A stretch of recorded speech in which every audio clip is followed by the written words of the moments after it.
स्वतंत्रता सेनानी तो सावरकर थे, क्या इस बात से इनकार किया जा सकता है? अगर उनका सम्मान हो रहा है तो इस पर क्या विवाद होना चाहिए? नहीं, मैं तो कह ही रहा हूं ना कि इस पर विवाद ही नहीं है। मैंने स्वतंत्रता सेनानी वाली बात पर वीर सावरकर की बात नहीं की। एक तो दूसरी बात आप समझिए कि वीर सावरकर को आप नायक मानते हैं, राष्ट्रीय नायक, तो ठीक है।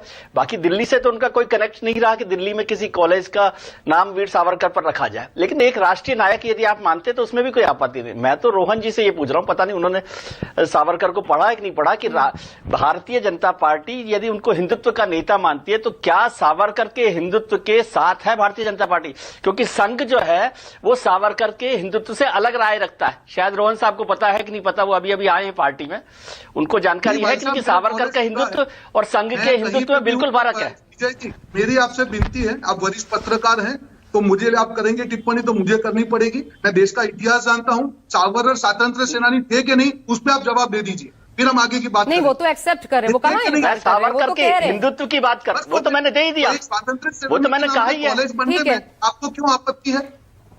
मुझे उनको आपत्ति नहीं, उनको आपत्ति नहीं। उन्होंने बस ये पूछा आपसे कि क्या उस आइडियोलॉजी का, वो हिंदुत्व का आप समर्थन करते हैं। बहरहाल आशा जी, अगर स्वतंत्र सेनानी के नाम पे कॉलेज बनता है तो उसमें विजय जी को क्यों आपत्ति है? उसमें कहां से कोई बात आ गई? उसमें आपत्ति नहीं दर्ज करा रहे, वो आपत्ति नहीं। अरे रोहन जी, मैंने उस पर आपत्ति जाहिर ही नहीं की है।